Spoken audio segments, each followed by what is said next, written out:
A música é um tema central nos contos do Tolkien. A mitologia que ele criou provém disso, pois foi através de uma canção cantada pelo Eru Ilúvatar em harmonia com os outros Valar que Arda surgiu. O Melkor cantou em dissonância com eles e acabou criando a maldade desse universo. Além disso, as trilhas que o Howard Shore compôs para a trilogia de filmes é nada menos do que genial. Inclusive, a gente ouvia tanto na adolescência para jogar RPG com CDs que a gente queimou no Nero que eu decorei a ordem e o nome das músicas. E tem uma questão que é bem relevante, que é o fato de O Senhor dos Anéis ter sido inspirado em uma ópera do Richard Wagner, O Anel, do Nibelungo. Então, no mundo que surgiu da música, influenciado por uma ópera no qual diversas vezes os personagens cantam canções que nessa realidade são narrativas folclóricas de feitos, tem uma enorme riqueza de imaginário. Então, só poderia gerar ramificações em diversas manifestações artísticas. Então, o vídeo de hoje é sobre a influência do Tolkien nas composições de músicas populares, partindo do pressuposto que o rock era popular,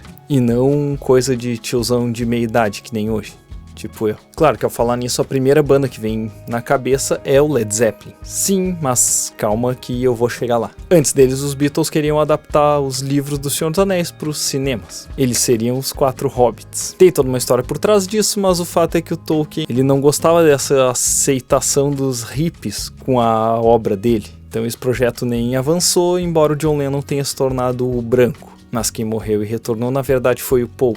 Enfim, desde que eu comecei esse canal eu pensava em falar isso em algum momento, mas ia deixando pra depois. Mas há muito tempo eu já reparei nessas influências e até buscava algumas bandas que refletissem esses contos. Confesso que tentei ouvir Blind Guardian, que tem trocentas e 10 músicas inspiradas na Terra-média, mas não deu. Não consegui seguir nesse caminho. Só Bard Song, que é muito boa.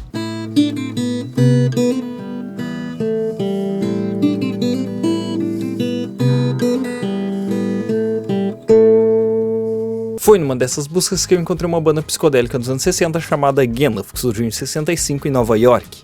Eles chegaram a assinar um contrato com a Capitol Records em 67, no qual os empresários incomodaram bastante para que trocassem o nome da banda, mas não rolou. Eles gravaram um disco com uma baita música que é Golden Earring, mas digamos que a gravadora acabou não dando muita bola e foi lançar só 2 anos depois. E ainda teve um agravante, que dentro da capa daquele LP vinha um outro disco, que não era o da banda Gandalf. Então tu comprava um disco dessa banda Gandalf e vinha de uma outra banda dentro. Quando repararam erros, os discos foram recolhidos e até tentaram lançar de novo com o disco certo dentro da embalagem. Mas aí já era um pouco tarde demais. O bonde já tinha passado e isso acabou culminando no fim da banda. Só que em 2002, curiosamente, quando O Senhor dos Anéis estava em alta novamente, uma gravadora, Sundazed Records, relança esse álbum. E então a Gandalf acabou ficando com esse status de banda cult. Golden Earring quer dizer Brincos Dourados e foi feita para um filme de mesmo nome, gravado pela primeira vez pela Peggy Lee, mas composta pelo Victor Young, Ray Evans e pelo Jay Livingston. A versão da Gandalf é a mais legal,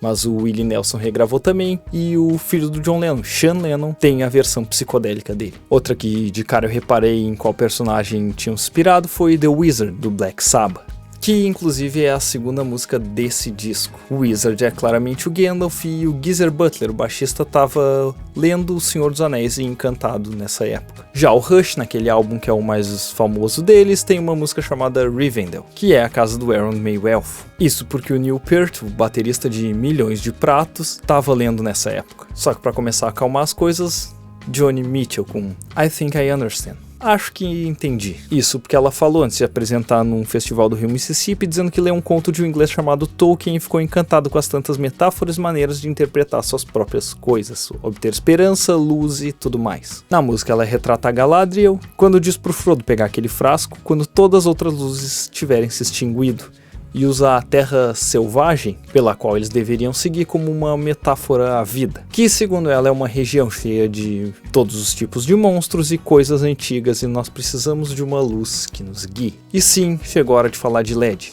O Robert Plant, ou Roberto Planta, era claramente um fã de Tolkien. O nome do seu cachorro, inclusive, era Passo Largo. Assim como o Page, curtia coisas que envolviam esse misticismo, ocultismo e acabou até comprando a casa do Crowley na beira do Lago Ness. Então, muitas referências ao Tolkien estão espalhadas ao longo das letras. Porque se a gente for ver em Stairway to Heaven, eles falam em sentir alguma coisa quando olham pro oeste. a direção das Terras Imortais, que os elfos se sentiam atraídos volta e meia. Já em Rumble On, eles vão mais direto ao ponto, quando eles citam as Terras Sombrias de Mordor e o nome do Gollum. Também tem a música chamada Mist Mountains Hope, que são as Montanhas Nebulosas. E claro, The Battle of Evermore, que é uma alusão a um mundo sendo destruído pela guerra, em contraponto a um lar pacífico, idealizado, tipo o Condado. Nessa música ele cita a Rainha da Luz, a Galadriel, o Lorde das Trevas, os Espectros do Anel. Então, sim, talvez junto com Rumble ou seja a música com mais referências ao Tolkien. Ela vem antes de Stairway to Heaven e de Mist Mountains, inclusive. E aqui a letra completa de Stairway to Heaven, que vem nesse disco do Eremita. Tem também o baterista do T-Rex, o Stephen Ross Porter, que alterou seu nome para Steve Peregrine Took. Achei exagerado, mas não julgo, uma vez que o nome da minha filha é Aragorn. Não, tô brincando. É Gandalf. E, enfim, tem muitas outras bandas, inclusive é só olhar essa capa do Jethro Tull e tem muita coisa, referência nórdica, com as letras e runas e Tolkien também aqui. Esse é só um resumo que eu acabei fazendo sem um estudo aprofundado, de verdade, baseado em algumas bandas que eu já ouço e que eu já tinha pego alguma referência. Claro que devem ter outros trechos do LED que eu não falei aqui, assim como 500 bandas de metal que eu não entendo porquê, mas são muito atraídas por esses temas medievais. Aliás, o Christopher Lee, uma das melhores pessoas que já passaram pela Terra, era um fã dos livros desde o lançamento e cantava numa banda de metal. E se tu sabe ou lembra de alguma referência que eu tenha deixado de fora aqui, deixa aqui nos comentários que eu vou achar muito legal. E pesquisar e ouvir também. Aproveito para deixar aqui nas sugestões um vídeo no qual, invertendo a música de Isengard, é o tema do Condado. Para quem curte músicas invertidas desde a época em que a Xuxa invocava o Tinhoso rodando disco ao contrário. Obrigado por assistir e até mais.